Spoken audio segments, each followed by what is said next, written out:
Assalamualaikum warahmatullahi wabarakatuh.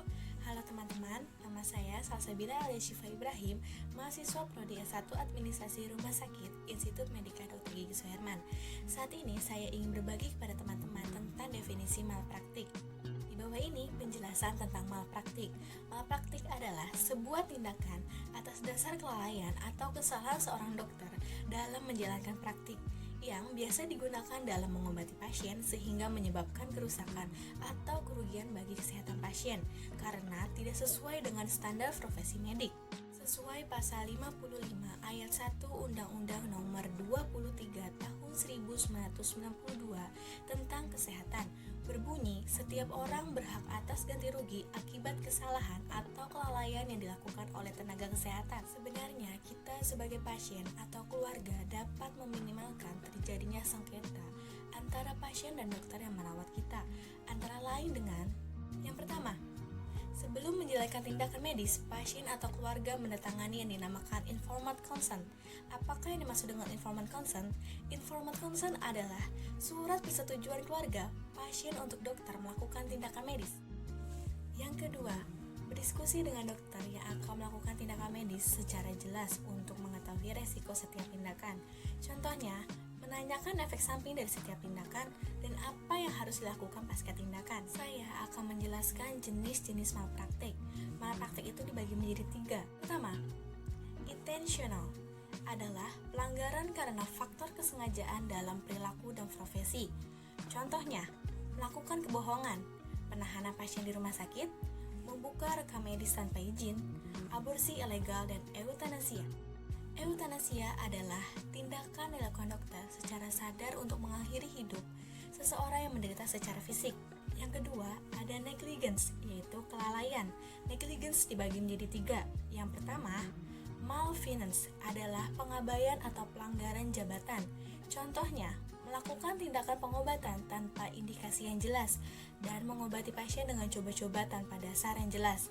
Yang kedua, ada misfeasance, yaitu kecerobohan yang melakukan tindakan medis yang tidak tepat. Contohnya, melakukan pemeriksaan pasien tanpa prosedur dan melakukan pengobatan penderita dengan tujuan lain. Yang ketiga, ada non-feasance, adalah melakukan tindakan dengan sengaja dengan tujuan melukai pasien. Jenis yang ketiga ada lack of skill, adalah kesalahan tindakan karena kompetensi yang dimiliki di bawah standar, sehingga ada kelalaian dalam menjalankan prosedur dan merugikan pasien. Contohnya, melakukan pembedahan yang bukan dokter bedah dan mengobati pasien di luar keahliannya. Untuk sanksi apabila melakukan malpraktik, menurut Kitab Undang-Undang Hukum Pidana, yang pertama, pasal 359 berbunyi, barang siapa karena salahnya menyebabkan matinya orang dihukum penjara selama-lamanya 5 tahun atau kurang selama-lamanya 1 tahun. Kedua, pasal 360 ayat 1 berbunyi, barang siapa karena salahnya menyebabkan orang luka berat dihukum penjara selama-lamanya 5 tahun atau hukuman kurung selama 1 tahun. Yang ketiga, pasal 360 ayat 2 berbunyi, barang siapa karena salahnya menyebabkan orang menjadi sakit atau tidak dapat menjalankan jabatannya atau pekerjaannya sementara dihukum dengan hukuman penjara selama-lamanya 9 bulan atau hukuman kurung selama 6 bulan. Menurut Undang-Undang Praktik Kedokteran, yang pertama, pasal 75 ayat 1 berbunyi, setiap dokter atau dokter gigi dengan sengaja melakukan praktik kedokteran tanpa memiliki STR dapat dipidana penjara paling lama 3 tahun atau denda paling banyak 100 juta rupiah.